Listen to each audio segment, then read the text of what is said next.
जय गुरुदेव।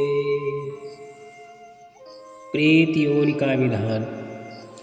जब आपने इतने इतने जघन्य बुरे काम किए कि 5 महीने का बच्चा गर्भ में गिरा दिया, आदमी को मार दिया, किसी औरत को मार दिया, मुर्गे को मार दिया, भैंस, सुअर, बकरा, खरगोश मार दिए, ये जितने जीव जंतु की हत्या करते हो उन सबको उस आयु को यानी श्वासों की पूंजी को पूरा करने के लिए प्रेत योनि मिलती है। उस शरीर में जिसका समय बाकी रह गया वे सब प्रेत योनि में रहेंगे जब तक श्वासों की पूंजी पूरी नहीं हो जाती। प्रेत योनि सबसे खराब योनि है। प्रेतों का पेट बड़ा होता है और मुख बहुत ज़्यादा और भूख बहुत ज़्यादा लगती है। इतनी ज़्यादा लगती है कि वो भूख के मारे पागल रहता है। उसके मुंह का छेद इतना छोटा रहता है कि उसमें चावल या कोई चीज़ नहीं जा सकती। इसीलिए प्रेत योनि बड़ी दुख की होती है। जब आपने जीवों को बीच में ही मार दिया, समय पूरा नहीं हुआ, तो वो किसको लगेंगे? हमको लगेंगे क्या? वो जो आप काम करोगे आपको लग जाएंगे, लड़की लड़के को लग जाएंगे, औरत को पत्नी को लग जाएंगे। तो बीमारी लग गई, फिर दवा खाते रहना। फिर दूसरी प्रेत आत्मा जग गई, फिर तीसरी जग गई और दवा खाते रहो।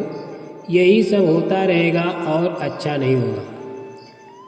आप तो ये कर्म विधान समझते नहीं हो कि किसका क्या विधान है। इसको योगी लोग ही जानते हैं और कोई नहीं जानता। संत तो ये जानते हैं लेकिन योगी भी नहीं जानते कि वास्तव में ये कैसा विधान है। आप इसको ऊपर की बुद्धि से समझना चाहते हो तो ऊपर की बुद्धि से नहीं समझ सकते। बाबा जी ने कहा कि जब से आपका राज्य हुआ इतनी हिंसा हुई है, इतने आदमी, पशु, पक्षी, जानवर मारे गए कि इनकी जीवात्माएं भूत योनि में चली गई। सब भूत हो गए। एक दफ़े हमने काफिला निकाला था तो भूतों ने हमसे कहा था कि आप हमसे भी कुछ काम ले लीजिए। हमने कहा कि हम कोई काम नहीं लेंगे। वे कहने लगे कि हमारा काम तो देख लीजिए। तो हमने कहा कि दिखाइए। उन्होंने काफिला में बड़े बड़े अनुभव दिखाए। अपने लिए तो कुछ नहीं, वो तो मगर भूतों से काम ले लूँ तो आपको रात को उठाएंगे और ऐसी बात कहेंगे कि आप उनकी बात को सुनकर अर्धरात्रि में ही उठकर अंधेरे में उनके साथ चल देंगे। लेकिन मैंने उन भूतों से कोई काम नहीं लिया। उन्होंने तो कहा था, हम तो कहते थे कि जो भी जीवात्मा है और भूत प्रेत योनि में बंद है, बहुत दुख उठा रही है।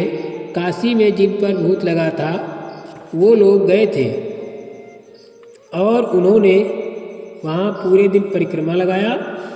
वो लोग भूतों को छोड़कर चले आए और भूत वहीं रह गए। जिन पर भूत लगा था और उन्होंने ध्यान नहीं दिया, नहीं समझ पाए, देर से गए या गए ही नहीं तो उनके साथ भूत चले गए। तो तुम उनसे कहो कि चलो नैमिषारण्य में आ जाओ और यहाँ हरदोई रोड पर नदी के पुल के किनारे जो भूत की यज्ञशाला बनी है, भूतों वालों को लेकर वहाँ जाओ और रात को 10:30 बजे से 3 बजे तक उस यज्ञशाला के हवन कुंड की परिक्रमा लगाओ। जो भूत वहीं छूट जाएगा। प्रयास करोगे तो छोड़ेगा, क्योंकि जो कर्जा है आपसे वसूल करेगा। वैसे आपको छोड़ने वाला नहीं है और आपको उनसे छूटने का तरीका भी मालूम नहीं है। बाबा जी ने कहा कि हम चाहते हैं कि तुम परेशानी भी न हो और खर्च भी ना करना पड़े। नहीं तो दे दवा अच्छा होने वाला नहीं है। चाहे जितनी दवा करा लो, जितनी दवा खिलाओगे उतना ही रोग बढ़ेगा। एक तो लगा ही था और एक उधर से भी लग गया, तब रोगे चिल्लाओगे। इंग्लैंड अमेरिका जाओ, दिल्ली जाओ, ठीक होने वाला नहीं। वो तो कहेगा कि हमारा कर्जा दे दो, तब वो छोड़ेगा, वो तरीके से छोड़ेगा। वहाँ यज्ञशाला में जाओ, वहाँ अंधेरा ही अंधेरा रहेगा, बत्ती नहीं दिखाई देगी और नहीं जलाई जाएगी। वो अंधेरे में ही भोजन करेंगे, क्योंकि ये अंधेरे की चीज़ है, उजाले की नहीं। वहाँ जब ये अपनी खुराक पा जाएंगे तो खुश हो जाएंगे और कहेंगे कि तुम जाओ, हम तुमको छोड़ते रहे। वहाँ जाओ, देखो वहाँ हवन होता है। हवन कुंड में इनको भोजन देने के लिए 2-3 आदमी वहाँ रहेंगे।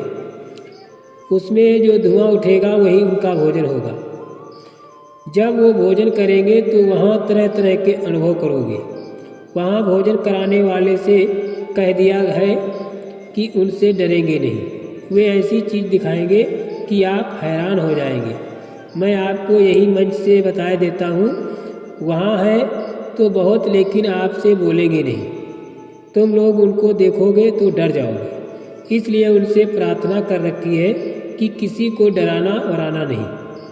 तो आप वहाँ जाओ, उनको भोजन कराओ। वहाँ उनको भोजन मिल रहा है, वो छोड़ देंगे। वो भी जो जीवात्मा है, मुर्गे को मुर्गी को, लड़की को मार दिया, गर्भपात करा दिया तो भूत बन गए। बराबर जगा रहेगा, ऐसे छोड़ने वाला नहीं, अपना आप बदला लेगा। ये ज्ञान आपको पता नहीं। मैं तुम्हारे हित की बात करता हूँ, तो तुम हमको इधर उधर की बात मत समझो। ये इधर उधर की बात छटी छटाई बात नहीं है। जो सत्य है वो मैं आपको बता रहा हूँ। यहाँ चलकर